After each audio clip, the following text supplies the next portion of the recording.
Koki legendaris. Episode 37. Ketemu lagi dengan Bang Ox. Jangan lupa like dan subscribe channel ini ya. Nyalakan lonceng notifikasi agar kamu tidak ketinggalan video-video terbaru dari Bang Ox. Saat ia memasuki pintu masuk utama, keempat penjaga pintu berteriak serempak, "Selamat datang." Suara mereka keras dan serempak, meskipun untungnya tidak mengintimidasi. Yuan Ming masuk dengan tenang, meskipun ini pertama kalinya ia berada di Hotel Bintang 5. Sepanjang jalan, setiap staf hotel yang ia temui, berseragam, menyapa Yuan Ming dengan senyuman. Yang ia dengar hanyalah "Halo, Pak," diikuti anggukan dan senyuman yang tak henti-hentinya. Kompetisi resmi dimulai pukul 9 pagi, dan Yuan Ming sudah mempelajari prosedurnya. Pertama, ada ujian masuk singkat, lalu seseorang bisa mengikuti kompetisi.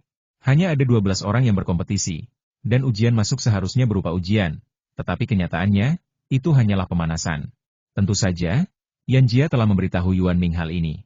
Waktu 857, lokasi pintu masuk aula perjamuan besar di lantai 4 hotel. Saat Yuan Ming keluar dari lift, seseorang kebetulan berjalan di depannya. Orang itu langsung menuju pintu dan mulai mengerjakan soal-soal. Dari kejauhan, Yuan Ming hanya bisa melihat 4 potong lobak di atas 4 piring putih bersih. "Teknisi Chu, tolong beritahu saya musim apa lobak-lobak ini dipanen," kata petugas ujian di pintu masuk dengan suara tegas. "Musim dingin, musim panas, musim gugur, dan transisi antara musim dingin dan musim semi untuk keempat musim." Chu Xiao tidak menulis, hanya menunjuk sambil berbicara. Tanpa menunggu petugas itu mengumumkan jawabannya, ia melangkah masuk ke aula perjamuan dengan satu langkah panjang. "Cepat sekali," kata Yuan Ming perlahan, berhenti untuk melihat Chu Xiao masuk. Orang ini bernama Chu Xiao, koki berbintang Michelin termuda sepanjang sejarah. Tiba-tiba seseorang berkata dari belakang, "Halo." Yuan Ming menoleh dan mendapati Yan Jia sedang berbicara. "Halo, Bos Yuan. Menurut guru, hanya kalian berdua yang berbakat dalam kompetisi ini," kata Yan Jia dengan wajah ramah, tetapi kata-katanya sama sekali tidak ramah. Kata-kata yang mudah menyinggung. "Baiklah, terima kasih atas pujiannya." Yuan Ming mengangguk, menerima pujian itu. Lagi pula, selera dan pengetahuannya tentang bahan-bahan berasal dari sistem dan kerja kerasnya sendiri. Jadi Yuan Ming menerima pujian itu dengan hati nurani yang bersih. "Sama-sama. Saya belum pernah mencicipi masakan Bos Yuan, tapi jarang sekali guru menyukainya," kata Yan Jia serius. "Banyak orang menyukainya," kata Yuan Ming merendah. Meskipun Yan Jia tidak melihat kerendahan hati itu, ia setuju dengan Yuan Ming, dengan mengatakan, "Tentu saja, masakan Bos Yuan memang sempurna." Kemudian, mengganti topik pembicaraan, Yan Jia melanjutkan, "Tapi teknisi Chu itu juga tidak boleh diremehkan. Konon katanya indera penciumannya sangat tajam, mampu mendeteksi kematangan makanan dalam 3 hari hanya dengan menciumnya." "Oke, terima kasih sudah memberitahuku." Yuan Ming menoleh ke arah tempat Chu Xiao baru saja masuk, rasa gembira membuncah di hatinya. Ia datang kali ini untuk berpartisipasi, menguji kemampuan memasaknya.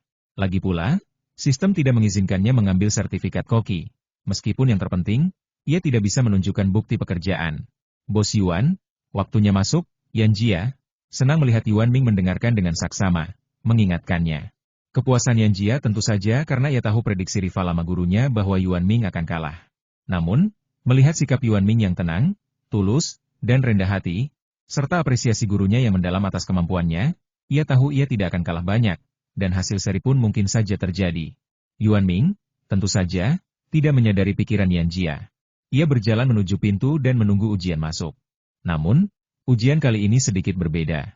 "Chef Yuan, mohon perhatikan baik-baik ke 4 potong tahu ini dan, tanpa menyentuhnya atau mendekat lebih dari 45 cm, sebutkan waktu pembuatannya," ucap penguji di pintu dengan senyum khasnya.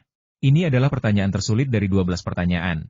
Lagi pula, pertanyaan ini membutuhkan indera penciuman yang sangat tajam dan kemampuan untuk menilai dalam lingkungan yang mengganggu.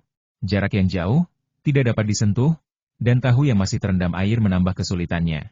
Bahkan sepotong daging babi pun terlihat berbeda jika dicuci atau tidak dicuci. Apalagi 4 potong tahu yang direndam air. Keberuntungan Bos Yuan sedang tidak bagus, Yan Jia mengerutkan kening. Dia tahu betapa sulitnya pertanyaan ini. Itulah sebabnya dia tidak masuk ruangan dan menunggu di pinggir lapangan. Meskipun pertanyaannya sulit, tidak terlalu sulit. Itu hanya latihan pemanasan, jadi Yan Jia tidak menyangka Yuan Yao akan gagal menjawabnya. Dia tinggal di sini hanya untuk menguji kemampuan Yuan Yao. Lagi pula, kecepatan menjawab pertanyaan bisa mengungkapkan banyak hal tentang kemampuan seseorang, seperti yang baru saja dilakukan Chu Xiao. Sementara Yuan Ming sedang serius mengikuti kompetisi bahan makanan, toko Yuan Ming gempar. "Ya Tuhan, mesin pencatat angkanya rusak," teriak Wu Hai, mengelus jenggotnya dan berbalik. "Wu Hai, Bisakah kau berhenti bertingkah konyol seperti itu? Man-man memelototi Wu Hai dengan tidak puas. Tidak, mesin itu tidak berfungsi. Wu Hai menunjuk mesin perak di sampingnya. Itu tidak mungkin. Man-man bergegas maju untuk mengamati. Para pengunjung restoran di dekatnya juga ikut menonton dengan rasa ingin tahu. Sekarang semua orang berkumpul di depan mesin pencatat angka, tidak memperhatikan pintu Yuan Ming. Ini benar-benar menunjukkan tidak bisa digunakan? Man-man melihat tulisan besar di mesin pencatat angka dan berkata dengan bingung. Aneh, kenapa tidak bisa digunakan? Pengunjung restoran itu menatap tanda tanya di wajahnya. Wu Hai menggelengkan kepala, mengelus jenggotnya dengan kartu identitas, dan memperhatikan Man-man memainkannya. Lihat ke sana, aku rabun jauh 500 derajat dan tidak bisa melihat bahwa itu adalah formulir cuti. Seorang pengunjung tiba-tiba berkata dengan suara gemetar. Apa? Formulir cuti? Wu Hai melangkah cepat dan berjalan langsung ke pintu. Selembar kertas A4 berkibar tertiup angin, dan tulisan permintaan cuti terpampang jelas di atasnya. Permintaan cuti. Aku perlu cuti 2 hari untuk pergi ke Newbie. Kalau kau tidak percaya, silakan datang dan saksikan pertukaran makanannya. Yuan Ming tetap tinggal. Sial, aku buta. Wu Hai menutup matanya, menolak mempercayainya. Apa-apaan ini yang akan pergi ke Newbie? Wu You tak kuasa menahan diri untuk berseru. Aku tidak tahu apakah ini luar biasa. Aku hanya ingin tahu apa yang harus kulakukan dengan sarapanku, kata Ling Hong acuh tak acuh. Tidakkah menurutmu menarik bahwa Bos Yuan pergi ke Newbie? Tang Qian, yang mengaku sebagai fangerel kecil Yuan Ming, bertanya dengan rasa ingin tahu. Benar. Aku juga penasaran, untuk apa Bos Yuan pergi ke Newbie? Man-man menahan diri untuk tidak memukul Yuan Ming dan mengalihkan perhatiannya. Abaikan permintaan cuti, aku ingin melihat seberapa hebat Bos Yuan. Wu Hai mengatakan ini, dan dia yakin dia tidak menggertakkan giginya. Siksi, kau masih terlalu naif. Apa gunanya pergi ke Kompas? Keahlian seorang koki top jelas untuk pertunjukan, bukan untuk pamer. Ling Hong menatap Tang Qian dengan tatapan polos. Tidak, menurutku Bos Yuan orang baik, kata Tang Qian sambil tersenyum. Kau memang fangerel sejati. Man-man memegang dahinya. Bos Yuan orang yang menepati janjinya. Di papan nama tertulis bahwa jam operasional akan dibuat. Seorang pengunjung restoran akhirnya menyadari hasil editan Yuan Ming. Bagus. Dalam beberapa hari, mungkin kita bisa menikmati masakan Bos Yuan seharian. Para pengunjung tampak begitu sederhana dan puas. Kembali ke intinya, apa-apaan pertukaran bahan ini? Tanya Man-man sambil menunjuk surat izin. Ini kompetisi, mengidentifikasi bahan. Ling Hong, kudengar ini kompetisi, mengidentifikasi bahan atau semacamnya. Wu Hai dan Ling Hong, yang dianggap paling ahli dalam hal kuliner, berkata serempak. Ini sebenarnya kompetisi. Bos Yuan mengalahkan koki itu terakhir kali. Aku penasaran siapa yang akan dikalahkannya kali ini. Pengunjung itu memikirkannya dan merasa sedikit bersemangat. Memang, keahlian memasak Bos Yuan tak terbantahkan, tapi apakah akan ada siaran langsung kali ini? Seorang pelanggan bertanya dengan khawatir. Kudengar ini acara internal, aku tidak tahu. Wu Hai mengangkat bahu. Biar aku yang bertanya. Lagi pula, Ling Hong adalah keluarga kaya Meng Meng, jadi wajar baginya untuk menggunakan WeChat. Ling Hong mengeluarkan ponselnya dan mulai bertanya. Namun, Meng Meng, yang saat itu sedang mengikuti pelatihan, tampak bingung, jelas tidak menyadari situasi tersebut, dan malah menghujani Ling Hong dengan pertanyaan.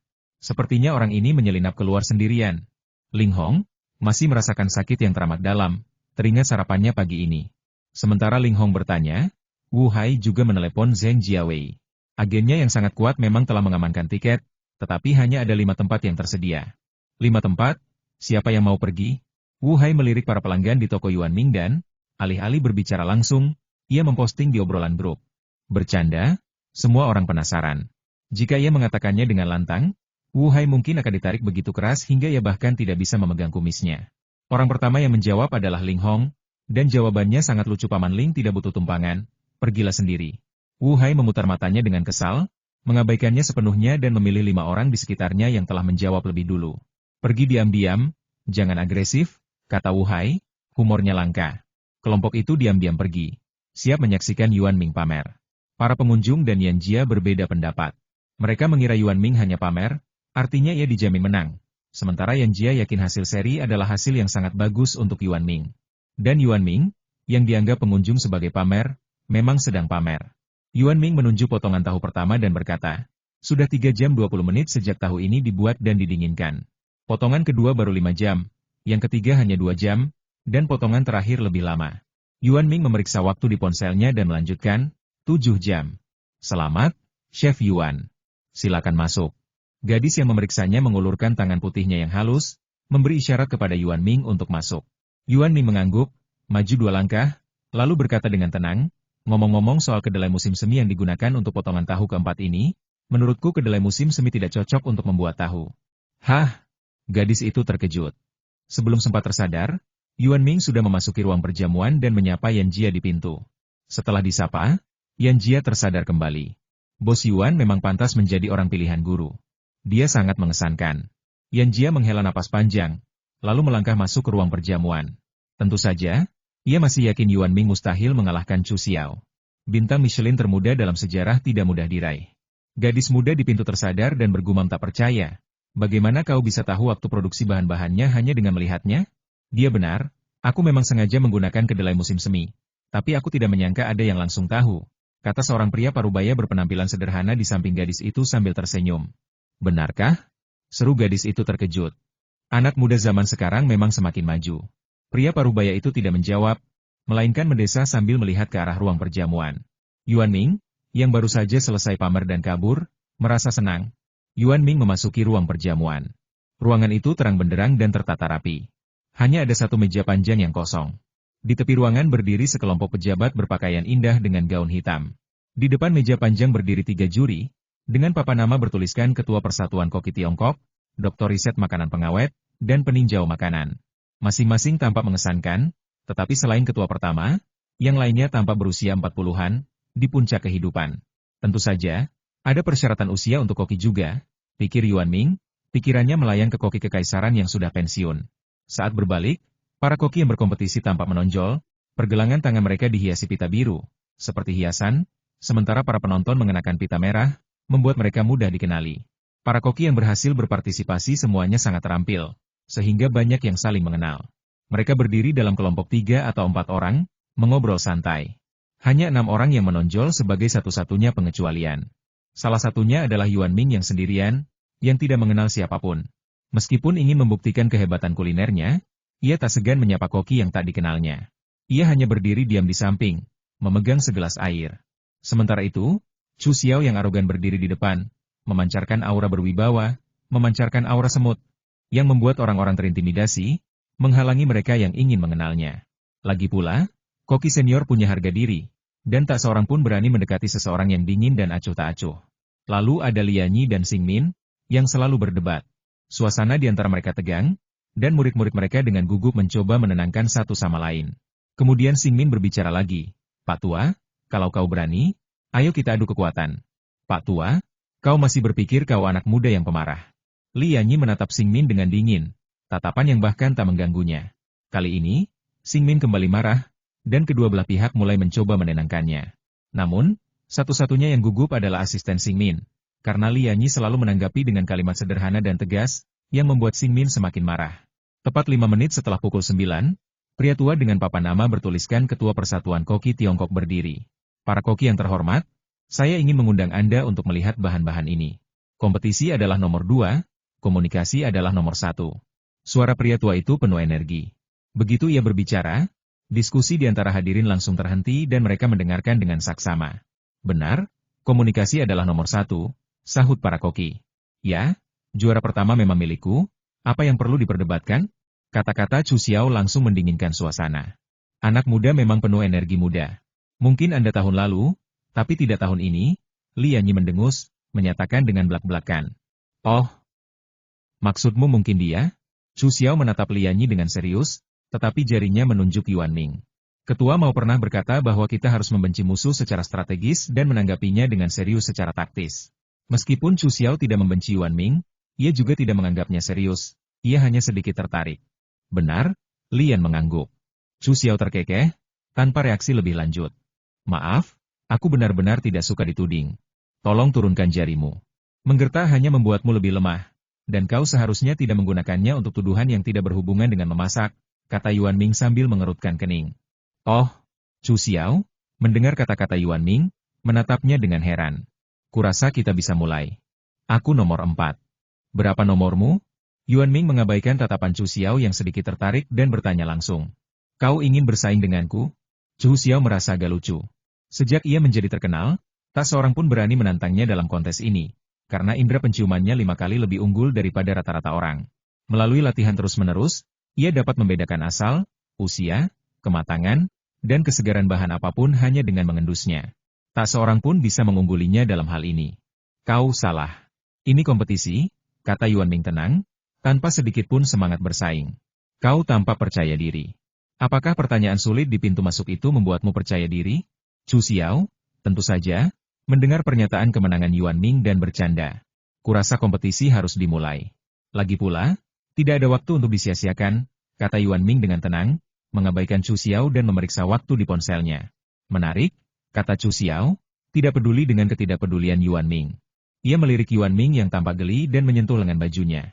Ya, teknisi itu benar. Kita harus memulai kompetisi ini. Ketua Serikat Koki Tiongkok mengamati situasi yang menegangkan tetapi tidak ikut campur. Sebaliknya, ia menunggu dorongan Yuan Ming sebelum turun tangan untuk mengakhiri percakapan. Ini bukan karena ia tidak menghargai kompetisi, melainkan karena ia merasa koki muda secara alami memiliki harga diri dan kesombongan mereka sendiri, dan tidak akan berkompetisi dengan sembarangan, mengingat kehadiran koki yang lebih tua seperti mereka. Jika mereka tidak peduli dengan hal-hal ini, kebanyakan dari mereka mungkin tidak akan berkembang. Bagaimanapun, semangat kompetitif yang sehat adalah kunci untuk terus berkembang. Babak pertama akan dimulai dengan ini. Koki yang mendapatkan nomor 1, silakan maju dan beritahu kami jawabannya, kata Ketua Persatuan Koki Tiongkok, memberi tanda dimulainya kompetisi. Kompetisi ini memiliki aturan yang unik, tidak seperti kompetisi lainnya. Tidak ada juri, karena kompetisi ini hanya tentang siapa yang dapat mengidentifikasi bahan terbanyak. 500 bahan akan dipilih, dan koki bernomor 1 hingga 12 akan maju untuk mengidentifikasi asal, tingkat kematangan, dan waktu memasak yang tepat. Koki yang mendapatkan nomor 1 akan mengidentifikasi bahan pertama. Jika berhasil, koki kedua akan mengambil bahan berikutnya. Jika koki kedua gagal, mereka akan terus mengidentifikasi bahan pertama. Jika gagal 3 kali berturut-turut, mereka akan tereliminasi. Setelah semua bahan terambil, koki yang tersisa akan mengikuti kompetisi besok. Metode ini sebenarnya tidak adil, tetapi Ketua Persatuan Koki Tiongkok yang lama percaya bahwa keberuntungan adalah bagian dari persamaan, jadi nomor 4 Yuan Ming adalah pilihan yang bagus. Namun, nomor Chu Xiao lebih dekat, berada di nomor 2. Hal pertama yang muncul adalah beberapa merica Sichuan hijau, yang cukup mudah ditebak. Orang yang dipanggil adalah seorang pemuda jangkung dan ramping yang mengenakan yajna besar. Ia tampak biasa saja dan gugup. Ia melangkah maju untuk memeriksa lada itu dengan saksama, tetapi seperti biasa, ia tidak menyentuhnya atau mendekatkannya untuk mengendus. Setelah sekitar 1 menit, ia mulai berbicara tanpa henti. Lada Sichuan, juga dikenal sebagai lada hijau, lada anjing, lada Sichuan, lada merah, dan lada merah, bahkan pernah disebutkan dalam puisi. Lada ini paling baik digunakan dalam masakan pedas. Baik lada hijau maupun merah dapat digunakan, dan matang antara bulan Juli dan September. Mengenai asal lada ini, dilihat dari aromanya yang kuat, kemungkinan besar berasal dari negeri kelimpahan. Tempat lada memiliki rasa paling autentik, kata pria berkacamata itu dengan percaya diri, bersiap untuk mundur. Maaf, saya tidak setuju, kata Chu Xiao langsung, sambil melangkah maju. Yuan Ming berdiri diam, tidak responsif, penasaran dengan kedatangan rombongan yang tiba-tiba itu. Tentu saja, 6 orang yang baru saja masuk melalui pintu utama adalah Wu Hai, Ling Hong, dan yang lainnya. Melihat Yuan Yao menoleh ke arah mereka, Tang Qian melambaikan tangan dengan penuh semangat. Halo, Bos Yuan, sapa Tang Qian. Melihat ekspresi Chu Xiao yang sok, Yuan Yao dengan tegas bergerak menuju pintu. Dan tebakan Yuan Yao benar, Chu Xiao benar-benar pamer. Benda ini seharusnya disebut merica hijau Sichuan. Ada perbedaan yang nyata di antara keduanya. Chu Xiao memulai tanpa menunggu persetujuan. Teknisi Chu, saya baru saja menyebutkannya. Ini memang disebut merica hijau Sichuan, kata koki berkacamata itu sambil mengerutkan kening. Saya akan menjelaskan perbedaannya sekarang. Jika Anda tahu, Anda bisa memberitahu saya sendiri. Chu Xiao mengulurkan tangannya, mengundangnya masuk. Ekspresi koki berkacamata itu berubah sedikit muram saat ia berbalik untuk melihat ketiga juri. Biarkan monyet ini bicara dan lihat apa yang bisa dia pikirkan. Tapi kau benar, teknisi Liu. Pria parubaya yang duduk di meja dengan meja ulasan makanan itu menatap Chu Xiao dengan geli sebelum berbicara menenangkan koki berkacamata itu. Baiklah, kalau begitu kita akan mendengarkan kefasihan teknisi Chu, kata pria berkacamata itu dengan suara parau. Terima kasih, kata Chu Xiao sebelum menganggukkan kepala sebagai ucapan terima kasih. Lada hijau Sichuan adalah kulit kering tanaman Rutaceae, Piper nigrum, dan terutama digunakan sebagai obat. Lada ini terdiri dari 2 hingga 3 polong, berdiameter 3 hingga 4 mm, dengan paruh pendek dan runcing di bagian atas. Perikarp luar berwarna abu-abu kehijauan, kuning kehijauan, atau coklat kehijauan, dengan pola retikuler dan banyak kelenjar minyak kecil yang cekung. Perikarp bagian dalam halus, berwarna putih keabu-abuan atau kuning pucat, terpisah atau menggulung dari perikarp luar. Biji-biji yang tersisa berbentuk oval, hitam, dan berkilau. Aroma harum dan rasa sedikit manis, lalu pedas itulah esensi lada hijau Sichuan, ujar Chu Xiao tanpa jeda. Sedangkan lada merah Sichuan merupakan perikarp kering dari tanaman Rutaceae, Xanthosillum bungeanum. Lada ini digunakan baik sebagai makanan maupun obat-obatan. Buahnya berbentuk bulat yang terbelah dari atas di sepanjang sambungan ventral dan dorsal, membentuk dua lobus yang terhubung di pangkalnya, dengan diameter 4 hingga 5 mm. Pangkal buahnya memiliki tangkai kecil dan satu atau dua inti yang belum berkembang, bergranula, dan berdiri sendiri. Perikarp luarnya berwarna coklat kemerahan atau ungu kemerahan, berkerut, dan memiliki banyak tonjolan seperti titik serta kelenjar minyak yang cekung.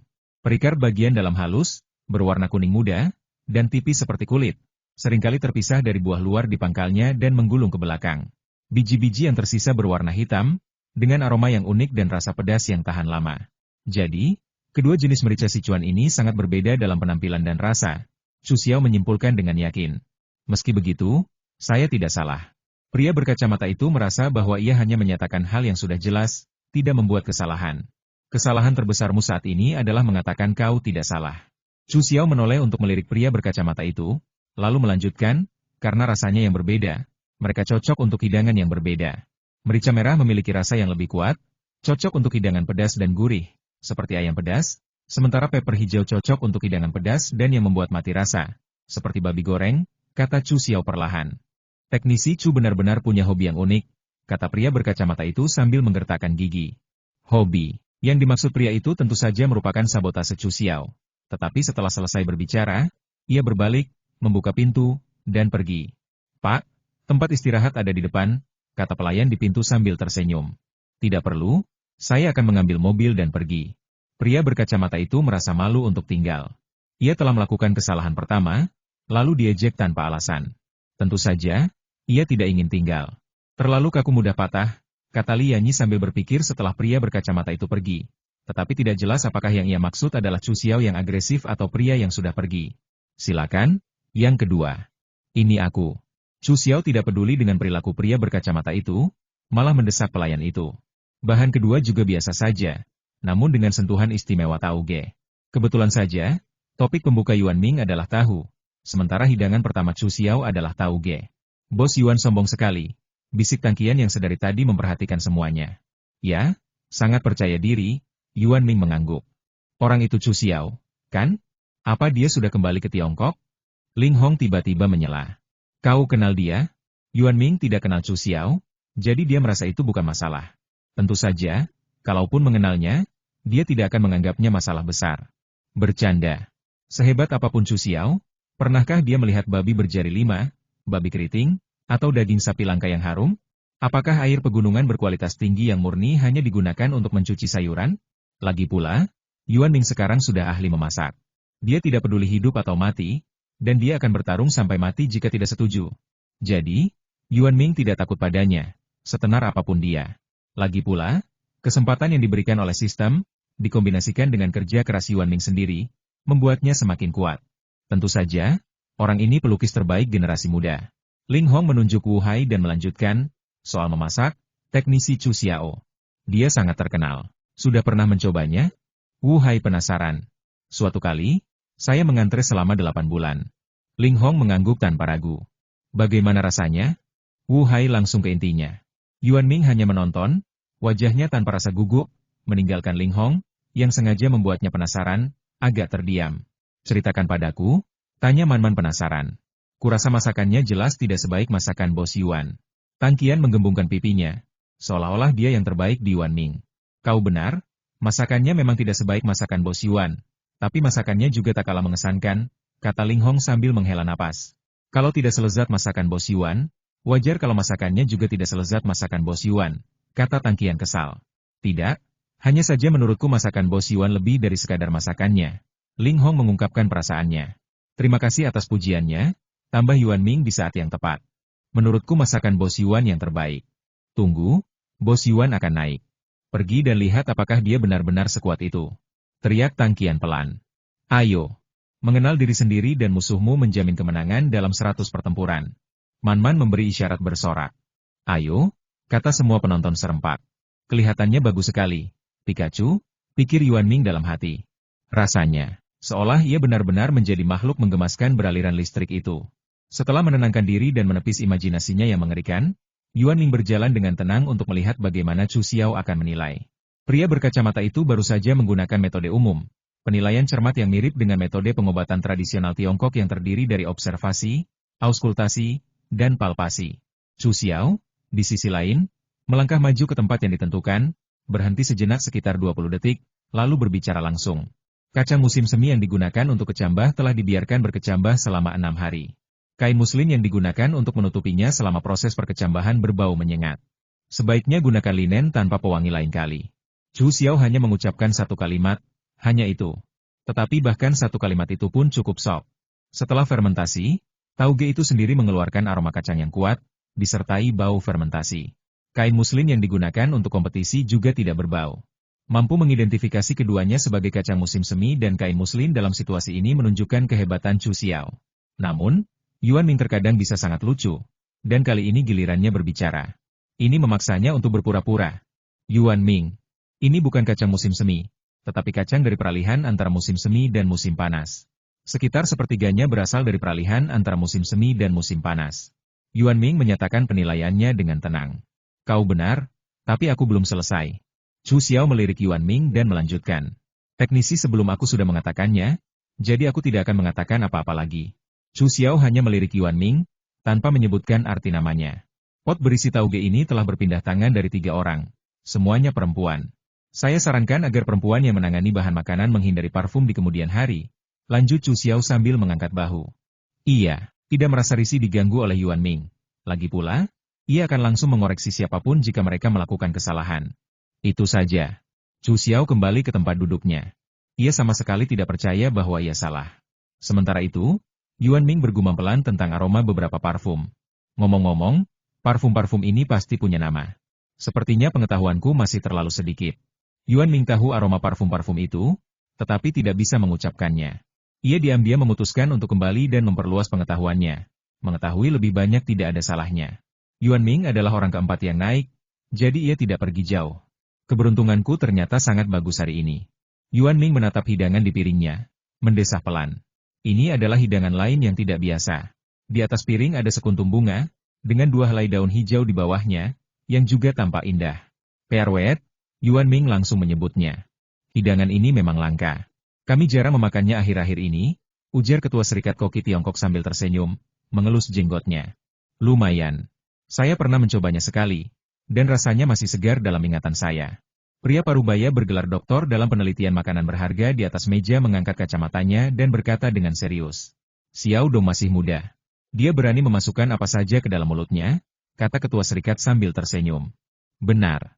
Saya lebih suka yang dimasak dengan baik, atau setidaknya sangat segar. Para pengulas makanan tahu bahwa dia pemilih dalam hal makanan.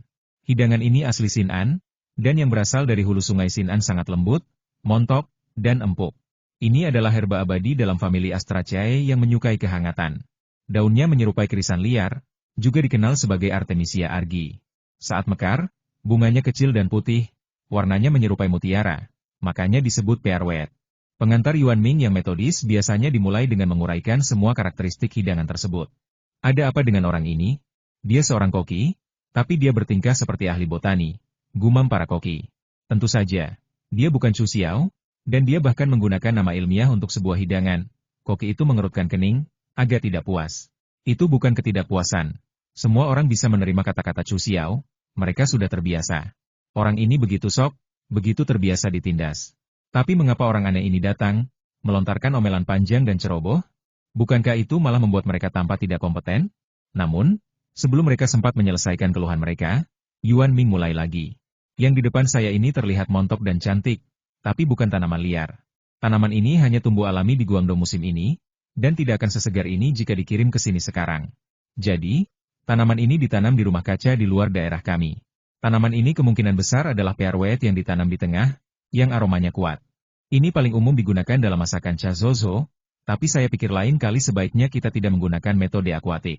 Itu akan menghilangkan rasa alami Perwet, kata Yuan Ming datar. Ya ampun, mereka terlihat seperti anjing. Tidak, bahkan anjing pun tidak setajam ini. Mereka tidak punya hidung manusia, kan? Kata koki itu tanpa berkata-kata, sambil melihat lumpur di akar Perwet. Semuanya lumpur, dan ia tidak tahu bagaimana membedakannya dari air. Para koki di bawah benar-benar bingung. Pak Tua, akhirnya kau tidak buta lagi. Beruntung kau bisa melihat jebakan yang begitu kentara. Xing Min memulai sarkasmenya. Kau lihat itu? Tanya Lianyi ringan. Tentu saja, Pak Tua, penglihatanmu bagus, balas Xing Min sambil tersipu. Haha, Lianyi tertawa, tawa yang sarkastis dan ambigu. Apa maksudmu, Pak Tua Li? Kalau kau cukup berani, ayo kita bertarung langsung. Akan kutunjukkan hari ini bahwa kekalahanku adalah kecelakaan. Amarah Xing Min langsung berkobar, menyingsingkan lengan bajunya dan bersiap untuk maju. Lianyi, di sisi lain, duduk diam, tanpa acuh tak acuh, sesekali melirik podium, lalu Yuan Ming, tetapi tak pernah melirik Xing Min. Sikap ini langsung membuat Xing Min marah, yang langsung melompat berdiri dan berteriak. Hebat! Beraninya kau meremehkanku? Pak Tua Li, bangun! Ayo kita bertarung. Melihat Lianyi menolak menatapnya, Xing Min maju beberapa langkah, siap menangkapnya. Guru, lihat hasilnya. Asisten itu tampak bingung, menunjuk ke meja depan untuk mengalihkan perhatian. Ternyata sementara kedua lelaki tua itu berdebat, babak pertama kompetisi telah berakhir, dan para finalis untuk kompetisi bahan berharga besok sedang diumumkan. Apa bagusnya? Chu Xiao masih yang terbaik, kata Xing Min, bahkan tanpa menoleh, siap melanjutkan masalah Lianyi. Matamu kabur, Lianyi menatap Xing Min dengan jijik. Dia tampak sama sekali tidak peduli. Pak Tua Li, lebih baik kau jelaskan padaku siapa yang buta, kata Xing Min tanpa basa-basi. Cari sendiri. Kali ini, Lianyi dengan murah hati mengabaikan Xing Min, menunjuk ke meja resepsionis dan memberi isyarat agar dia melihat. Lihat. Bukankah murid orang tuaku yang paling hebat? Gumam Xing Min. Murid setengah jalan, tambah Lianyi tanpa ampun. Dia juga jenius, murid setengah jalan. Xing Min tidak suka kata sifat setengah jalan. Memang benar, tetapi dia juga bangga. Hasilnya akan membuktikan, Lianyi mendengus. Sebuah proyektor di ruang perjamuan menampilkan hasilnya. Hanya 3 orang yang bisa berpartisipasi dalam kompetisi bahan langka besok karena selisih antara mereka dan yang lainnya terlalu besar. Chu Xiao 148, Yuan Ming 148, Fang Tian 63. Sisanya memiliki sekitar 20 atau 30. Selisihnya begitu besar sehingga ketiga juri memilih 3 yang paling banyak. Tetapi bahkan ketiga orang ini sangat berbeda. Apakah Anda memperkenalkan Yuan Ming? Xing Min menatap Lianyi dengan saksama. Ya, penampilannya biasa-biasa saja. Wajah serius Lianyi tersenyum tipis, dan ia berkata dengan nada kesal. Kau hanya pamer. Kau pasti tidak akan mengenali banyak bahan langka di masa depan. Xing Min mendengus, lalu melanjutkan. Memalukan mengikutimu. Kenapa tidak belajar dariku, orang tua? Aku jamin kau akan menjadi Chu Xiao berikutnya, kata Xing Min dengan yakin. Maaf, aku belum menjadi muridmu, Yuan Ming, yang sedang lewat, tiba-tiba berkata. Kedua lelaki tua itu saling memandang dengan bingung. Ia bahkan tidak punya guru. Jadi bagaimana mungkin orang ini lebih jahat daripada Chu Xiao? Nak, apa maksudmu? Orang tua ini bukan gurumu? Xing Min yang pertama bereaksi. Ya, Yuan Ming mengangguk. Bahkan jika aku bukan gurumu, ini bukan giliranmu. Lianyi melangkah maju dan menyela kata-kata Xing Min yang tak terucapkan. Bagaimana kau tahu? Bagaimana kalau pemuda itu merasa aku familiar? Apa yang kau tahu? Balas Xing Min dengan tegas. Anak ini sangat arogan. Kau pikir aku tahu itu? Tanya Lianyi dengan tatapan penuh arti. Apa kau mengatakan yang sebenarnya? Kurasa dia sangat rendah hati. Xing Min pasti akan terkejut jika ia mencoba berargumen dengan Lianyi. Pria tua itu semakin bingung seiring bertambahnya usianya. Lianyi mendengus. Yuan Ming, yang berdiri di samping, memperhatikan dalam diam sejenak, lalu berbisik kepada 2 asisten yang tak berdaya. Aku pergi dulu, sampai jumpa. Selamat tinggal, Bos Yuan. Yan Jia, yang lebih memahami situasi, langsung mengangguk. Asisten Xing Min mengangguk dan kembali untuk menjaga gurunya. Bercanda, kalau mereka tidak melihat, pertumpahan darah akan terjadi dalam hitungan menit. Yuan Ming menyapa para pengunjung dan kembali ke kamarnya untuk beristirahat. Selain Man Man, Tang Qian, Wu Hai, Ling Hong, dan Gao Shuai, hanya satu pengunjung lain yang kembali, dan itu adalah Chen Wei. Chen Wei kabarnya ada urusan di malam hari. Jadi ia kembali untuk bersiap datang dan melihatnya besok pagi. Sangat menarik, Aku penasaran apakah ada materi yang sudah disiapkan untuk besok yang belum kulihat. Yuan Ming mengatakan ini dengan penuh harap sebelum tidur.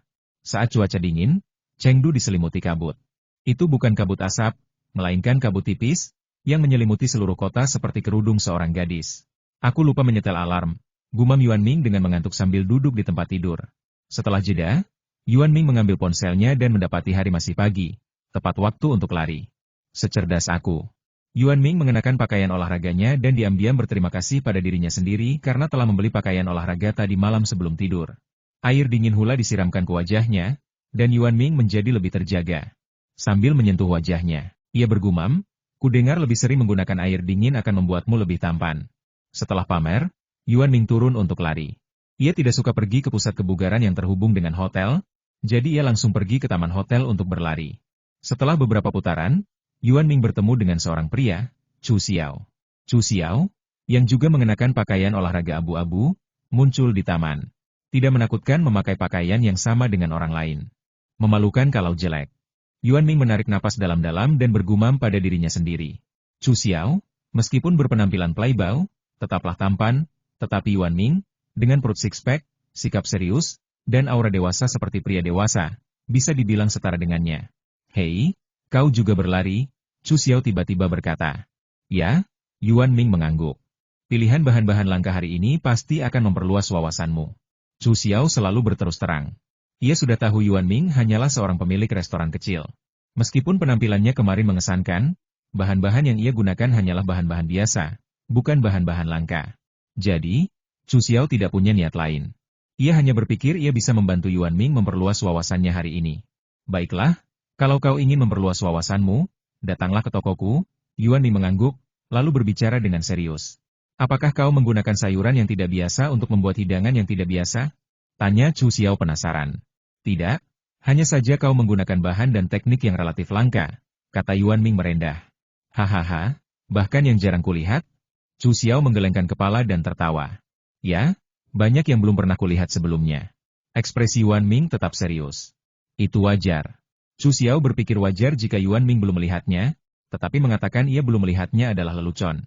Sejak usia 11 tahun, Chu Xiao telah bekerja di banyak dapur restoran papan atas dan telah melihat banyak sekali bahan-bahan langka. Namun, ia tidak tahu Yuan Ming punya kecurangan seperti itu. "Ya, sampai jumpa di kompetisi." Yuan Ming mengangguk tanpa komitmen. Ia melihat jam, latihannya selesai, dan mengucapkan selamat tinggal. "Belajar yang giat," kata Chu Xiao, masih berbicara seolah-olah ia seorang senior. Yuan Ming terkekeh di belakang, tetapi tanpa koreksi lebih lanjut, ia kembali ke hotel untuk berganti pakaian dan menyiapkan sarapan di restoran. "Lumayan," kata Yuan Ming, sambil memandangi sarapan hijau yang kaya rasa di restoran. Sarapan itu dibuat dengan bahan-bahan yang mereka tebak kemarin, dan apapun yang bisa digunakan untuk sarapan pun dibuat. Tentu saja, makan malam juga dibuat dengan 500 bahan yang sama. Jam bukanya sama seperti kemarin tepat pukul 9. Wu Hai dan teman-temannya datang lebih awal kali ini, duduk di barisan depan untuk melihat penampilan Yuan Ming. Karena tidak ada ujian masuk hari ini, mereka datang 5 menit lebih awal dari kemarin. Begitu Yuan Ming masuk, teman Fangirlnya, Tang Qian, mulai menyemangatinya. "Ayo, Bos Yuan." Tang Qian tidak menahan diri dan menyemangatinya. "Silakan." Wu Hai dan Ling Hong melambaikan tangan, tanpa acuh tak acuh. "Ya," Yuan Ming mengangguk. "Dengan ini saya umumkan pembukaan bursa pengawetan makanan." Presiden Persatuan Koki Tiongkok, mengenakan setelan biru tua dan tampak jauh lebih muda, berbicara langsung. "Bursa ini telah berakhir. Sebagian kecil tidak akan dikonsumsi. Mohon patuhi peraturan." Mahasiswa doktoral bidang penelitian pengawetan makanan itu segera berdiri dan mengumumkan. "Ya, mereka yang mendapat nomor undian pertama akan mulai sekarang." Presiden Persatuan Koki Tiongkok, dengan senyum khasnya. "Mohon tunggu sebentar," kata Fang Tian, yang berada di posisi ketiga. "Ada yang bisa saya bantu, Teknisi Fang?" Presiden Persatuan Koki Tiongkok menatap Fang Tian dengan ramah. Fang Tian adalah seorang pemuda bertubuh ramping, berusia sekitar 35 atau 60 tahun, dengan pembawaan yang agak halus dan suara yang lambat dan lembut, hampir tidak seperti suara seorang koki. "Saya ingin mengamati seluruh acara dengan saksama, tetapi tidak akan berpartisipasi dalam kompetisi. Saya sudah meminta izin kepada Presiden," kata Fang Tian terus terang. "Mengapa?" tanya Ketua Persatuan Koki Tiongkok, melirik dua orang di sampingnya. Keduanya talenta muda. "Sebagai pria parubaya, saya tidak akan ikut campur," kata Fang Tian santai sambil merentangkan tangannya. "Biar saya yang membahasnya." Ketua Persatuan Koki Tiongkok tidak langsung setuju. Baiklah, tapi tolong setujui permintaan saya. Fang Tian membungkuk sedikit. Tunggu sebentar. Ketua Persatuan Koki Tiongkok memberi isyarat untuk mematikan mikrofon sebelum melanjutkan diskusi. Suasana hening sejenak, dan beberapa koki yang gagal kemarin tampak bingung, sementara yang lain mengangguk setuju. Ya, para koki yang gagal kemarin boleh datang dan menonton. Alasan bahan-bahan berharga itu berharga adalah karena terkadang, bahkan koki pun jarang melihatnya, apalagi bahan-bahan berharga yang begitu beragam. Namun mereka hanya bisa menonton dari tempat duduk mereka di antara penonton, dan permintaan Fang Tian memang baik, semata-mata demi memperluas wawasan mereka. 5 menit kemudian, diam, kata Ketua Persatuan Koki Tiongkok. Setelah musyawarah bulat di antara ketiga juri, kami memutuskan untuk menyetujui permintaan Fang Tian, dan sekaligus memberinya izin untuk menonton dari jarak dekat tanpa menyentuh. Ketua Persatuan Koki Tiongkok mengumumkan hasilnya. Kini, hanya Yuan Ming dan Chu Xiao yang tersisa. Duel ini menjadi ajang pertarungan antara keduanya, tetapi belum jelas siapa yang akan menang. Yuan Ming sangat menantikannya. Ini semakin menarik. Chu Xiao tersenyum jenaka. Memang. Bisakah Yuan Ming mengatakan bahwa ia selalu tidak menyukai Chu Xiao? Merasa ia pantas dipukuli? Sekaranglah kesempatannya. Apakah kedua teknisi itu keberatan? Tanya Ketua Persatuan Koki Tiongkok, menoleh ke Yuan Ming dan Chu Xiao. Mereka bertukar pandang dan menggelengkan kepala serempak. Tidak. Itulah yang kuinginkan. Jawaban Yuan Ming standar, sementara Chu Xiao tetap arogan seperti biasa. Dengan jumlah orang yang lebih sedikit, aturannya berubah. Saya yakin kedua teknisi itu tidak keberatan. Ketua Serikat Koki Tiongkok tersenyum licik, dan tanpa menunggu tanggapan mereka, ia memulai. Kalau begitu saya akan mengumumkan aturan barunya, katanya sambil mengelus jenggotnya. Kalian berdua maju dan mengamati. Siapapun yang melihatnya lebih dulu akan berbicara lebih dulu. Syaratnya adalah asal, fungsi, dan cara makan atau memasaknya. Oke, jawab mereka serempak kali ini. Oke, kalau begitu mari kita mulai. Ketua Serikat Koki Tiongkok memberi isyarat. Para teknisi, silakan ke sini. Petugas tata krama melangkah maju dan mempersilakan mereka berdua maju. Kali ini, bahan-bahan tidak disajikan langsung di piring. Bahan-bahan tersebut praktis disegel, memberikan perlindungan menyeluruh untuk mencegah kerusakan. Kalian bertiga agak pemalu, jadi hati-hati, kata petugas tata krama itu sambil tersenyum manis. Tidak apa-apa, silakan buka, kata Chu Xiao sambil menatap petugas tata krama sambil tersenyum. Baiklah, silakan lihat, petugas tata krama itu mengangguk dan segera membuka tutupnya. Tutup yang terselubung itu terbuka, memperlihatkan wadah transparan seperti kaca dengan perut buncit. Wadah itu masih tertutup rapat, dan tabung oksigen kecil yang terhubung di sampingnya berdeguk dengan oksigen yang mengalir ke dalamnya. Kembang kol laut? Tepat ketika teknisi Fang bingung dan menebak-nebak, Yuan Ming dan Chu Xiao berkata serempak. Sepertinya kedua teknisi saling kenal. Siapa yang akan bicara lebih dulu? Presiden Serikat Koki Tiongkok mengelus jenggotnya dan berkata sambil tersenyum. Senang sekali. Chu Xiao sesekali mengucapkan kata-kata sopan, dan ia pun melakukannya. Tentu saja, kata-kata sopan yang biasa diucapkan orang hanyalah basa-basi. Di saat seperti ini, orang cenderung mengalah lagi, dan itu wajar saja. Baiklah, Yuan Ming mengangguk tanpa ragu. Chu Xiao sedikit bingung. Akhirnya ia berhasil bersikap sopan, tetapi beginilah hasilnya. Kembang kol laut adalah spesies yang rentan. Yuan Ming melirik komentar-komentar itu sambil berbicara. Menurutnya, spesies yang rentan seperti itu seharusnya tidak dianggap berharga. Batang dan bunga selada laut adalah tanaman yang terendam, tumbuh di air hingga kedalaman 4 meter. Mereka memiliki persyaratan kualitas air yang sangat tinggi, jernih dan transparan, kaya mineral dan nutrisi untuk pertumbuhan, kata Yuan Ming, sambil menunjuk rimpang yang berada di bawah air. Selada laut cukup unik, bahkan dalam satu tanaman yang sama, bentuk daun, tangkai daun, dan panjang tangkainya dapat sangat bervariasi tergantung pada kedalaman air dan kecepatan arus. Selada laut biasanya mekar dari Mei hingga Oktober, tetapi dapat terlihat sepanjang tahun di daerah yang lebih hangat. Sayuran liar ini unik di Tiongkok, kata Yuan Ming sambil melirik Chu Xiao. Spesies ini unik di Tiongkok, katanya sambil menatap Chu Xiao. Pria ini sepertinya tahu banyak tentangnya. Memang, tetapi karena lingkungan pertumbuhannya yang menantang, selada laut dianggap sebagai tonik kesehatan di luar negeri. Jadi restoran kami terkadang menawarkannya. Chu Xiao mengangkat bahu. Benar. Kalian berdua memang ahli, tapi banyak juga di sini yang baru pertama kali melihat sayuran liar ini. Langka dan rapuh, layu hanya dengan sedikit rasa tak nyaman, ujar mahasiswa doktoral bidang penelitian bahan langka itu sambil mengangkat kacamatanya. Dengan polusi yang semakin parah, dimanapun sayuran ini tumbuh, kualitas udaranya tetap baik. Kita mungkin tidak akan melihatnya lagi di masa mendatang. Para pengulas makanan mengangguk setuju. Memang, Presiden Persatuan Koki Tiongkok juga mengangguk, lalu berkata, "Baiklah, saya tahu yang ini tidak akan menguji kalian. Ayo kita lanjutkan ke yang berikutnya. Ingat untuk menghitungnya sebelum kita pindah, atau kita akan segera kehabisan makanan." Pria tua itu mengatakan ini sambil mengedipkan mata. Sepertinya ini hanya pemanasan, pikir Yuan Ming dalam hati. Kali ini, kita serius. Pria tua itu tersenyum dan menunjuk nampan di belakangnya. Kali ini, sang pelayan tampak jauh lebih santai. Sebuah nampan bundar berisi toples kaca transparan yang tertutup rapat. Tutupnya masih terlihat dari bagian bawahnya yang terbuka. Silakan lihat, semuanya. Sang pramusaji dengan lembut meletakkannya di atas meja dan membukanya. Di dalamnya terdapat nasi bening. Nasi itu tampak seperti nasi Japonica biasa, hanya saja sedikit lebih encer dan lebih panjang. Beras? Chu Xiao memeriksanya dengan saksama. Yuan Ming mengamati dari samping tanpa bersuara. Teknisi Chu, ini pasti beras. Pria tua itu mengelus jenggotnya dan mengangguk mengiyakan. Melihat warnanya yang indah dan aromanya yang samar, ini pasti sejenis beras upeti? Lanjut Chu Xiao. Namun, ini pertama kalinya ia menggunakan metode ini untuk menilai. Memang, hidangan nasi polos seperti itu sulit ditebak. Meskipun Chu Xiao menganggap dirinya ahli dalam budaya Tiongkok dan Barat, ia hanya memiliki sedikit pengalaman dengan upeti kekaisaran semacam ini. Lagi pula, tidak seperti negara lain, Tiongkok lebih suka merahasiakan harta karunnya dan enggan membahasnya. Lanjutkan. Ketiga juri tidak membantah atau membenarkan, hanya memberi isyarat. Namun dalam hati mereka sangat bangga. Mendapatkan toples autentik seperti itu bukanlah hal yang mudah. Jadi wajar saja jika mereka tidak bisa menebak jawabannya.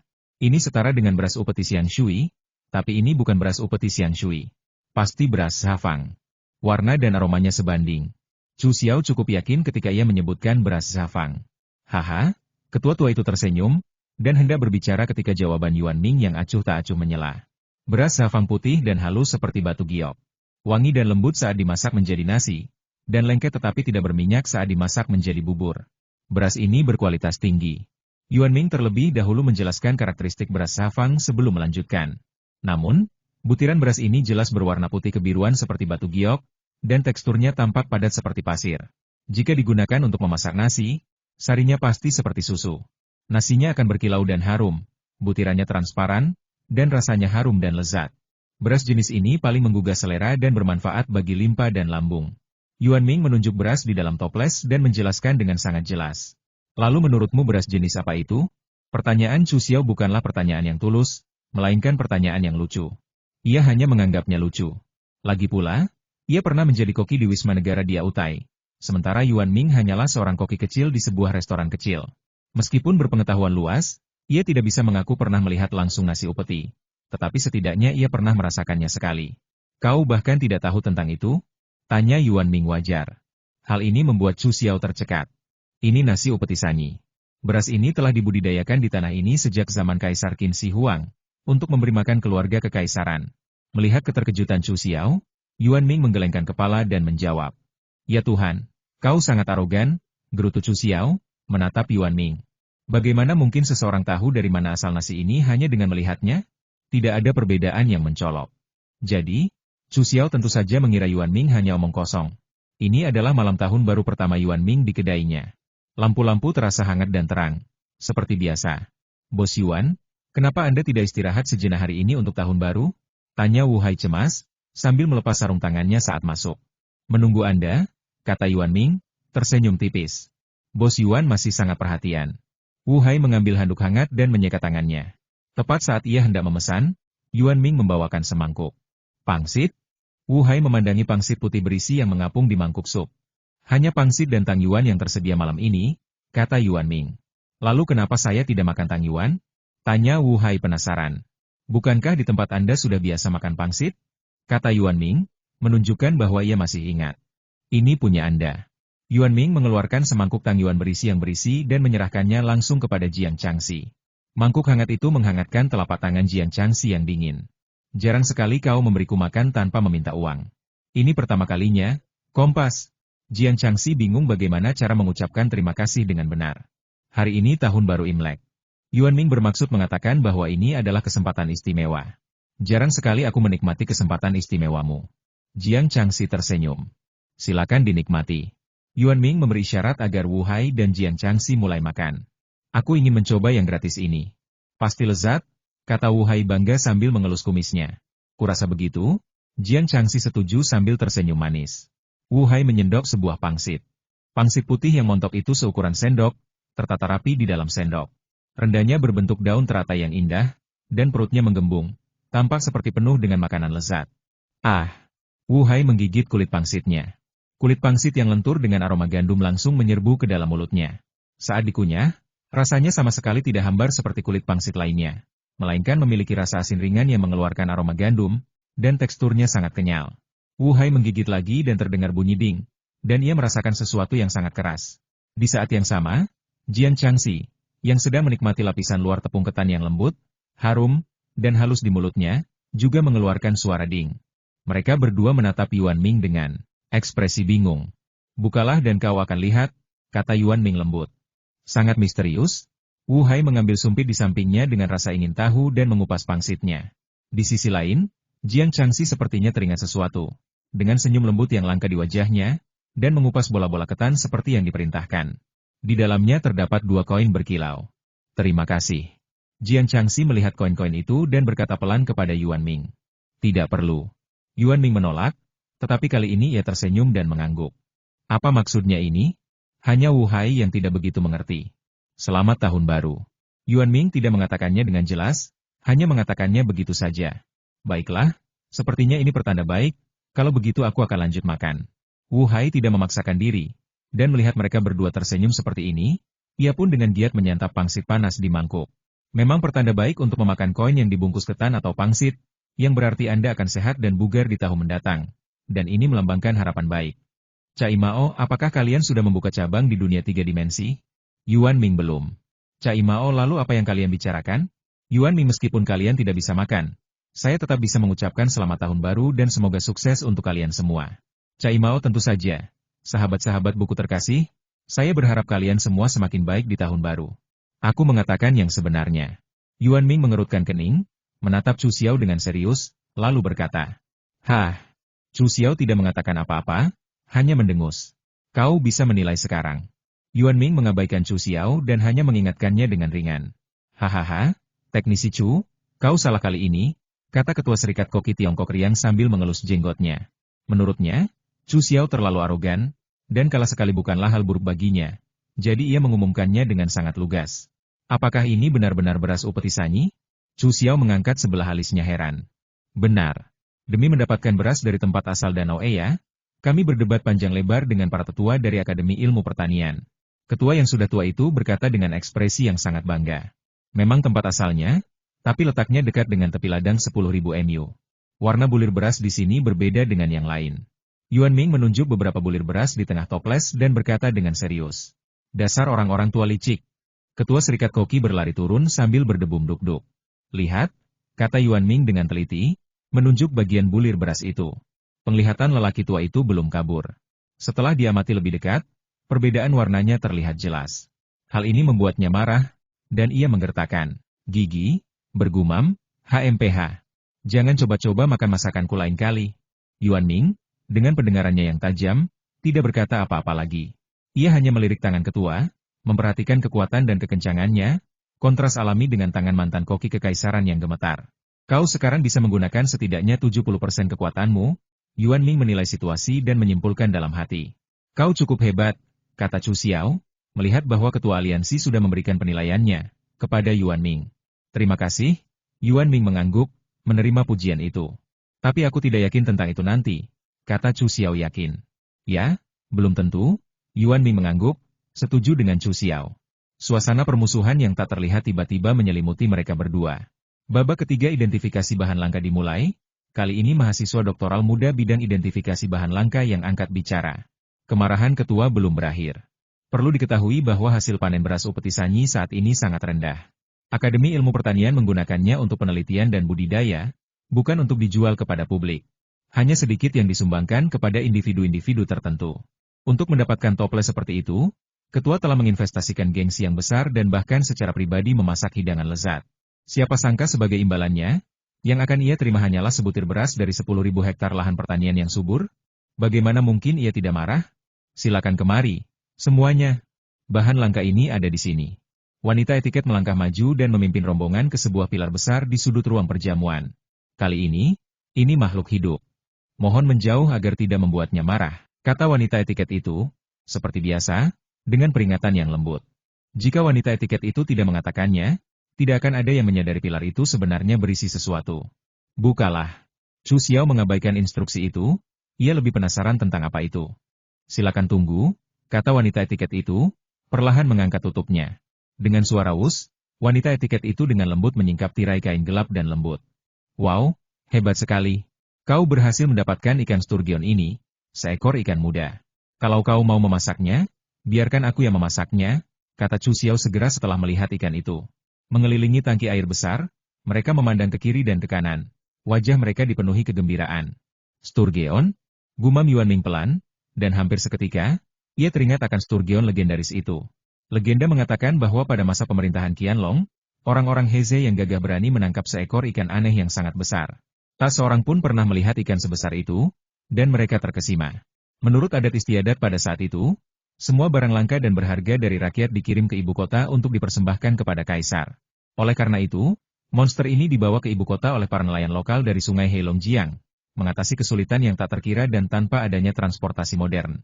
Tak seorang pun pejabat sipil dan militer pada saat itu dapat menyebutkan nama ikan itu. Lagi pula, tak seorang pun pernah melihatnya sebelumnya. Jadi berdasarkan hasil pemeriksaan mereka menyimpulkan bahwa daging ikan itu tak hanya tidak beracun, tetapi juga merupakan hidangan lezat dengan kualitas terbaik. Dapur Kekaisaran segera menyiapkan hidangan ikan yang lezat dan mempersembahkannya kepada Kaisar Qianlong. Kaisar menggigitnya sekali. Wajahnya dipenuhi kegembiraan, dan ia menggubah sebuah puisi. Segera, seorang menteri memuji ikan itu dan meminta Kaisar untuk memberinya nama. Qianlong merenungkan hal ini dan menyatakan, ikan ini adalah ikan air tawar terbesar yang pernah ditemukan, layak disebut Raja Ikan. Mulai sekarang, ikan ini akan dipersembahkan setiap tahun sebagai penghormatan kepada Kaisar. Mari kita sebut Raja Ikan ini sebagai ikan sturgeon. Saat Yuanming merenungkan legenda ini, mahasiswa doktoral bidang penelitian makanan langka itu mengangkat kacamatanya dan berkata, ikan ini tidak bisa dimakan. Ikan ini pinjaman. Bahkan saat ia menyebutkan pinjaman, ekspresi mahasiswa doktoral itu mencerminkan kebanggaan yang sama yang ditunjukkan ketua ketika ia berbicara tentang nasi upeti sanyi. Tidak bisa dimakan? Apa gunanya? Aku baru memasak ini sekali, dan ini terlalu langka. Chu Xiao mengerutkan kening. Tentu saja tidak. Ini ikan liar asli, baru ditemukan. Mahasiswa doktoral penelitian makanan langka itu berkata dengan serius, matanya terbelalak. Ikan liar bahkan lebih berharga. Tidak bisakah kita mengambil sebagian dagingnya dan memasaknya? Sepotong kecil saja sudah cukup. Chu Xiao menatap penuh semangat ke arah sturgeon di dalam akuarium. Aku tahu ada kemajuan dalam pembiakan sturgeon, dan sekarang bisa dimakan dalam jumlah kecil. Chu Xiao membagikan informasi terbarunya. Tidak, berikan aku jawabannya sekarang. Dokter peneliti makanan langka itu menolak dengan tegas. Mengerti? Kata Chu Xiao, matanya tertuju pada sturgeon yang sedang santai di dalam akuarium. Sturgeon itu tampak berbobot sekitar 30 atau 40 kg. Memang masih muda. Permukaannya sebagian besar berwarna hitam kebiruan, kepalanya berbentuk segitiga, dan mulutnya panjang dan runcing, membuatnya tampak agak bengkak, yang ternyata lucu. Ciprat. Ikan sturgeon itu berenang ke samping, memperlihatkan sisi tubuhnya yang kuning dan perutnya yang gemuk berwarna putih keabu-abuan, tampak seperti telah makan banyak. Karena ia lebih suka hidup di dasar sungai yang berbutir-butir dan berkerikil, seperti di percabangan sungai, atau di pusaran air, dagingnya sangat lezat, dengan aroma ikan yang segar dan harum, dan cocok untuk berbagai teknik memasak. Saat Chu Xiao selesai membahas teknik memasak terakhir, ia hampir ingin segera mengambil sturgeon itu dan mulai memasaknya di sana. Kali ini, Yuanming tetap diam. Ia benar-benar tidak tahu banyak tentang ikan ini, bahkan setelah sistem mencatat informasi yang lebih detail tentang sturgeon tersebut. Keterampilannya yang meningkat telah meningkatkan kepercayaan dirinya, dan ia tidak percaya ia akan kalah. Benar, ketiga juri mengangguk setuju dengan Chu Xiao. Kalau begitu, mari kita mulai. Kompetisi bahan langka hanya berlangsung 1 hari, jadi tidak ada waktu istirahat kecuali makan siang. Kompetisi sudah dimulai. Teknisi Fang, yang berdiri di samping, mencatat sambil memeriksa bahan-bahan. Berbagai macam bahan langka yang memukau dipresentasikan, dan Yuanming serta Chu Xiao terlibat dalam pertarungan sengit, sangat menikmatinya. Para koki dan penonton sangat antusias menyaksikannya. Namun, itu sedikit menegangkan. Dengan setiap bahan, kedua koki terbaik menjelaskan rasa dan teknik memasak yang tepat, membuat penonton dan para koki merasa lapar. Untungnya, kompetisi akhirnya berakhir. Sekarang, kami akan mengumumkan hasilnya. Pemenangnya akan bertanggung jawab untuk memasak bahan-bahan langka yang layak. Ketua Serikat Koki berdiri dan mulai berbicara tanpa mengambil kertas. Kali ini, teknisi Yuan yang akan memasak bahan-bahannya. Untungnya, sang ketua tidak terbiasa membuat orang-orang tegang, dan ia langsung mengumumkan hasilnya. Sebelum tangkian, Fangir yang menonton di bawah, sempat bersorak, "Chu." Xiao dengan arogan melangkah maju dan mengajukan pertanyaan belak-belakan. "Maaf, skor kita seharusnya sama. Bagaimana mungkin dia menang?" Chu Xiao menunjuk Yuan Ming tanpa basa-basi.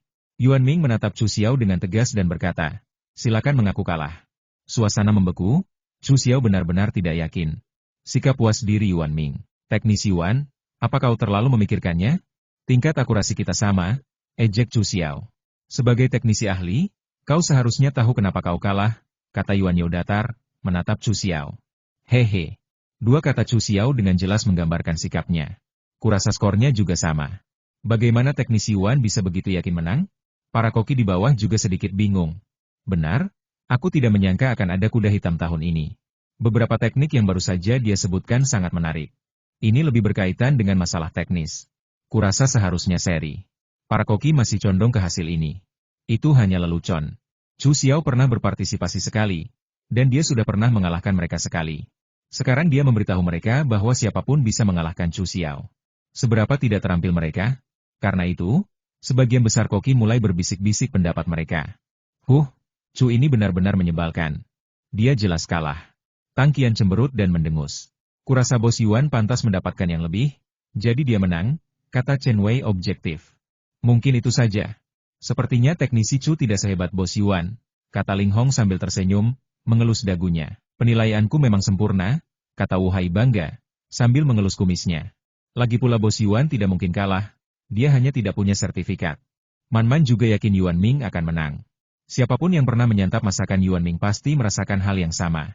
"Semuanya, harap bersabar," kata Ketua Persatuan Koki Tiongkok, menenangkan kerumunan. Ruang perjamuan langsung hening. Alasan pengumuman ini adalah ini. Ketua tersebut mendaftarkan sebuah meja berisi jawaban atas pertanyaan yang diajukan Chu Xiao dan Yuan Ming. Di bagian ini, mengenai persiapan ikan yang tak terlupakan, teknisi Yuan tidak hanya memberikan metode untuk menyiapkan bahan-bahan berkualitas tinggi, tetapi juga mengusulkan pendekatan yang sangat imajinatif, sementara teknisi Chu hanya memberikan metode untuk menyiapkan bahan-bahan berkualitas tinggi, kata ketua tua itu satu persatu. "Disitulah mereka berbeda 1 poin, kata ketua tua itu serius, sambil mengelus kumisnya. "Begitu. Hal ini beresonansi dengan hampir semua orang.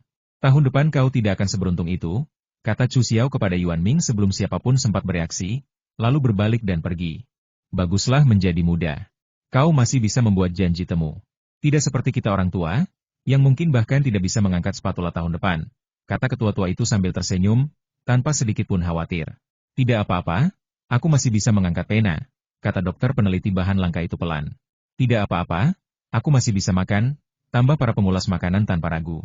Yuan Ming memperhatikan Chu Xiao pergi, dan para koki di lantai bawah sudah serius mendiskusikan kelayakan pendekatan mereka. Kalau tidak sekarang, kapan lagi? Pikiran itu terlintas di benak Yuan Ming. Bersosialisasi bukanlah keahlian Yuan Ming. Jadi ketika Wu Hai dan yang lainnya tiba, Yuan Ming sudah pergi. Tentu saja, Yuan Ming masih cukup peduli untuk meminta pelayan di pintu menyampaikan pesan kepada mereka.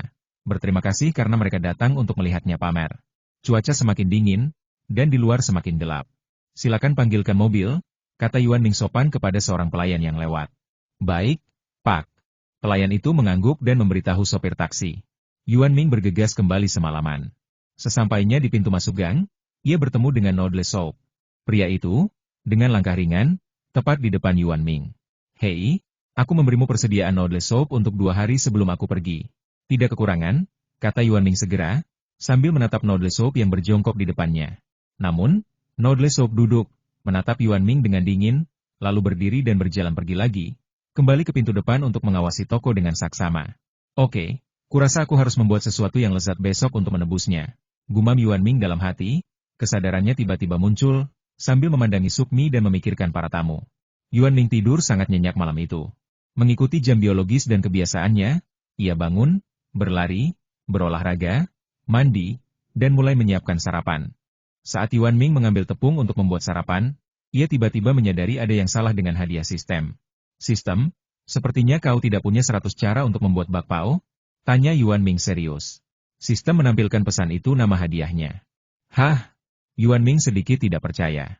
Maksudmu itu hanya sebuah nama, bukan 100 cara membuatnya? Tanya Yuan Ming, memastikan. Sistem menjawab, ya. Katakan siapa yang telah menyesatkanmu, dan kembalikan sistem lamaku yang jujur. Yuan Ming tak kuasa menahan diri untuk mengeluh.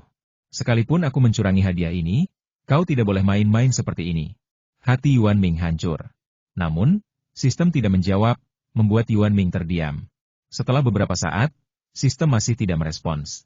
Yuan Ming bergumam pada dirinya sendiri. Dia curang dengan hadiah ini. Kenapa sistem tidak memberiku versi lengkapnya? Lupakan saja, ayo masak. Yuan Ming mencuci tangannya dan mulai memasak dengan sungguh-sungguh. Sarapan hari ini adalah hidangan baru lainnya, bakpao kukus dengan 100 resep berbeda bakpao kukus air mata air. Kedengarannya sederhana, tetapi menyimpan rahasia yang unik. Tepungnya, seperti sistem itu sendiri, berkualitas tinggi, tetapi daya tarik utama lainnya hari ini adalah air mata airnya. Sistem, air mata air macam apa ini? Yuan Ming curiga ia telah menemukan sistem palsu. Lagi pula, nama air mata air itu memang terdengar palsu. Sistem menjawab, air mata air ini disebut air mata air Lourdes, juga dikenal sebagai mata air jujur. Air ini memiliki kemampuan untuk menyembuhkan penyakit dan mengubah warna, dan rasanya manis dan lembut. Mata air Laoshi juga bisa menyembuhkan penyakit. Kedengarannya seperti mata air panas. Yuan Ming menatap mata air itu, lalu tepungnya, merasa agak bingung. Sistem baru saja menyebutkan bahwa mata air ini juga bisa berubah warna. Akan berubah warna menjadi apa? Yuan Ming sangat khawatir. Penyajian yang baik juga merupakan aspek penting dari makanan. Sistem menampilkan kata-kata acak. Bagus. Yuan Ming menghela napas lega setelah mendengar ini. Sistem, bingung? Benar-benar bingung apa yang membuatnya begitu enak. Namun kemudian Yuan Ming bertanya lagi kapan warnanya akan berubah? Sistem menampilkan kata-kata setelah makanan dikukus. Oke. Yuan Ming mengangguk. Kemudian, Yuan Ming dengan percaya diri mulai memasak, sama sekali tidak khawatir dengan warna yang tidak sedap. Sesaat kemudian, Yuan Ming telah meletakkan roti di dalam pengukus dan hendak mencuci tangan serta membuka pintu ketika sistem berbicara. Sistem menampilkan kata-kata maaf, Tuan Rumah, mengapa menurut Anda acak begitu enak? Pertanyaan sistem itu agak merendahkan. Saya orang yang baik, warnanya pasti akan indah, kata Yuan Ming tanpa ragu, tanpa jeda saat membuka pintu. Jika sistem bisa mengeluh, mungkin ia akan berkata, narsisme seperti itu tidak terlihat seperti tuan rumah yang kesulitan berkomunikasi. Mungkin dia bertemu tuan rumah palsu. Yuan Ming dan sistem masih harmonis seperti biasa. Sementara itu, para pengunjung sangat senang karena akan segera dapat menikmati makanan Yuan Ming, meskipun tidak menyadari adanya menu baru. Sudah buka. Aku tahu Bos Yuan tidak akan mengingkari janjinya. Seru pengunjung itu bersemangat, sambil memegang meja bernomor. Apa yang aneh? Kompas tetaplah kompas karena mereka mengikuti aturan. Wu Hai mengangkat bahu dan berjalan memasuki toko dengan santai dan normal. Semuanya, 20 orang pertama, silakan masuk. Yao Jia menyapa para pengunjung sambil tersenyum. Hebat. Kita bisa menikmati sarapan Bos Yuan lagi. Seru para gadis bertubuh dua dimensi itu serempak. Lama tak berjumpa, Yin Ye menyapa Yuan Ming sambil tersenyum saat masuk. Hai, Bos Yuan, aku di sini lagi. Sapa Tang Qian sambil melambaikan tangan dengan manis. Bos Yuan, akhirnya kau kembali. Dompetku haus. Seorang pelanggan di dekatnya tak kuasa menahan diri untuk bercanda. Selamat pagi, Yuan Ming mengangguk, menyapanya sebelum melanjutkan, hari ini kami menyajikan hidangan baru bakpao air panas. Wow! Aku sangat beruntung menemukan hidangan baru setelah kembali, kata Yin Ya sambil tersenyum. Beruntung sekali. Beri aku satu, kata Wu Hai yang lugas sambil mengelus kumisnya. Satu dulu, baru kita bicara. Begitu Wu Hai berbicara, para tamu menyadari bahwa ini adalah sarapan, dan hanya ada 100 porsi. Aku juga mau satu, kata Yin Ya sambil duduk. Oke, tunggu sebentar, semuanya. Yuan Ming mengangguk, lalu mengambil kukusan hijau subur dari pengukus dan meletakkannya satu persatu di samping Yao Jia yang sedang mengambil makanannya. Silakan bayar sesuai menu dulu. Makanan Anda akan segera datang, kata Yao Jia di saat yang tepat. Makanan Anda? Yuan Ming menyerahkannya kepada Yin Ya seperti biasa. Terima kasih, rona merah menyebar di wajah putih Yin Ya. Ceka-ceka, pantas saja semua rotinya berwarna merah muda hari ini, kata Wu Hai dengan samar. Warnanya manis sekali. Bos Yuan manis sekali. Roti merah muda yang cantik. Seru gadis 2D itu takjub, menatap roti bundar yang menggemaskan di depannya. Tangannya menangkup wajahnya. Hah? Roti merah muda? Yin Ya dengan penasaran membuka pengukus. Di dalamnya memang ada 6 roti merah muda kecil. Tidak seperti roti 1000 lapis, roti ini bulat dan montok, tampak menggemaskan dan indah di latar belakang bambu pengukus yang hijau. Kulit roti yang halus praktis berkilau dengan cahaya merah muda. Warnanya aneh, tapi begitu indah, seperti sebuah karya seni. Yin Ye menusuk-nusuknya dengan rasa ingin tahu. Namun roti itu segera kembali ke bentuk aslinya, hanya menyisakan lekukan kecil bundar di permukaannya yang halus. Aku penasaran seperti apa rasa roti-roti ini, yang tampak seperti sebuah karya seni, kata Yin Ye penasaran. Gadis 2D di sebelahnya bahkan lebih penasaran, menggigit setengah roti dengan penuh semangat. Dalam sekejap, lubang yang rata itu telah kembali sekitar 8/10 dari bentuk aslinya. Kali ini, bagian dalam roti itu terlihat jelas, juga berwarna merah muda samar seperti bunga sakura. Pori-pori yang padat, vertikal dan horizontal, sama sekali tidak tampak mengintimidasi, melainkan tersusun rapi dan indah, memancarkan aroma gandum yang samar. Renyah, renyah, roti itu terbanting masuk ke mulutnya, dan aroma samar yang tak terlukiskan tiba-tiba memenuhi udara. Saat ia mengunyah, rasa manis itu mulai menghilang lapis demi lapis. Jika bukan karena kekenyalannya yang khas, Anda mungkin akan salah mengiranya sebagai bunga yang beraroma lembut. Teksturnya luar biasa lembut namun kenyal. Dua rasa yang berbeda berpadu dengan aroma gandum dari tepung dan rasa manis menyegarkan dari mata air. Kedua gadis itu, yang terpukau oleh kelezatannya, memuji dengan suara yang tak beraturan. Ini sungguh lezat. Aku selalu menganggap Bos Yuan luar biasa. Cantik sekaligus lezat. Puji gadis itu segera setelah menghabiskan makanannya, sebelum kembali melahap separuh sisanya. Setengahnya ini terasa persis seperti yang sebelumnya adonan lembutnya beraroma gandum dan manisnya mata air, dan kekenyalannya sungguh tak tertahankan. Setelah melahap 3 sekaligus, gadis berambut panjang dan berwajah bulat itu menyadari ada yang tidak beres. Ada yang salah dengan roti ini? Tanyanya, sambil menarik gadis di sebelahnya. Aku juga berpikir begitu. Gadis itu mengangguk, mengunyah roti di mulutnya. Ada apa? Lanjut gadis yang bertanya itu, mengambil roti bunga sakura berikutnya dan memasukkannya ke dalam mulut. Tentu saja, roti bunga sakura itu hanya ide mereka. Bagi mereka, roti itu tampak seperti kelopak bunga sakura yang besar. Aku tidak tahu, kata gadis itu, suaranya terbata-bata begitu ia memasukkan roti itu ke dalam mulutnya. Apa? Gadis yang satunya, enggan meletakkan separuh rotinya, menoleh ke arah temannya. Rasanya seperti, setiap kali kita makan roti, rasanya seperti kita belum pernah memakannya sebelumnya. Rasanya sama saja, tapi awalnya hambar. Rasanya seperti kita merasakan kelezatan roti itu lagi. Penjelasan gadis itu terbata-bata, tapi untungnya ada yang mengerti. Benar, Yin Ye setuju. Setiap kali aku makan roti kukus, mulutku terasa segar, seperti baru pertama kali memakannya, menghidupkan kembali sesuatu yang luar biasa. Begitulah rasanya, pungkas Wu Hai sambil mengelus kumisnya. Ya, memang begitulah rasanya, gadis itu mengangguk setuju dengan sungguh-sungguh. Setelah menghabiskan bakpao kukus, rasanya seperti menyesap air mata air manis untuk terakhir kalinya. Rasanya langsung menyegarkan, dan ketika kita mencicipi bakpao berikutnya, rasanya seperti baru, kata Wu Hai, sedikit linglung, seolah teringat sesuatu. Begitu. Wu Hai tiba-tiba melompat dari kursi dan bersiap untuk berlari. Tetapi setelah berjalan 2 langkah, ia berbalik, mengulurkan tangan, mengambil bakpao kukus, memasukkannya ke dalam mulut, mengunyahnya beberapa kali, lalu berlari keluar pintu. Inspirasi seorang seniman bagaikan kilat, Yuan Ming mendesah dalam hati. Bakpao kukus air mata air sangat populer karena rasanya yang unik. Pengunjung yang datang untuk sarapan seperti anak-anak, memadukannya dengan susu kedelai dari luar, lalu jus, dan bersenang-senang. Sarapan 1 jam berlalu dengan cepat, dan Yuan Ming, yang baru saja akan beristirahat, menerima panggilan. Ding ling ling, ding ling ling. Halo. Yuan Ming melihat nomor tak dikenal tanpa nama itu dan menjawabnya. Halo, teknisi Yuan, saya Yao Shiji, Ketua Persatuan Koki Tiongkok. 3 hari lagi, kita akan mengadakan kompetisi memasak dengan bahan-bahan langka, dan Anda berhak menangani 19 di antaranya. Penelepon itu adalah Yao Shiji, juri utama hari itu. Ya, saya mengerti. Yuan Ming tanpa sadar menjadi serius. Sesuai aturan, teknisi Yuan, Anda dapat memilih koki yang berpartisipasi hari itu sebagai asisten Anda, dan hotel mereka sebagai tempat memasak. Yao Shiji berbicara dengan nada serius. Namun kemudian ia tersenyum dan berkata, tentu saja, mereka semua sangat bersedia menjadi asisten Anda dan dipilih oleh Anda sebagai tempat memasak. Hal ini membuat Yuan Ming mengerutkan kening. Siapa Yuan Ming yang bisa dibohongi? Ia adalah seorang pria dengan gangguan obsesif-kompulsif ekstrim yang bahkan tidak mengizinkan siapapun masuk ke dapurnya. Jadi bagaimana mungkin ia menerima orang lain sebagai asistennya? Sebelum Yuan Ming sempat menolak, Yao Shiji menambahkan, ini hanya konvensi. Kamu boleh memilih apapun yang kamu suka. Bahkan jika kamu memilih Chu Xiao, dia harus membantu. Tapi apakah kamu bisa mengendalikan diri, itu terserah kamu. Kata-katanya jelas dipenuhi antisipasi sekaligus godaan. Lagi pula, Chu Xiao terkenal pemarah. Setelah jeda, Yuan Ming memikirkan cara untuk menolak dan berkata, mengenai konvensi, menolak bukanlah hal yang tepat, tetapi Yuan Ming punya alasannya sendiri. Terus terang, gangguan obsesif-kompulsifnya, yang dipicu oleh sistem, telah mencapai tahap lanjut.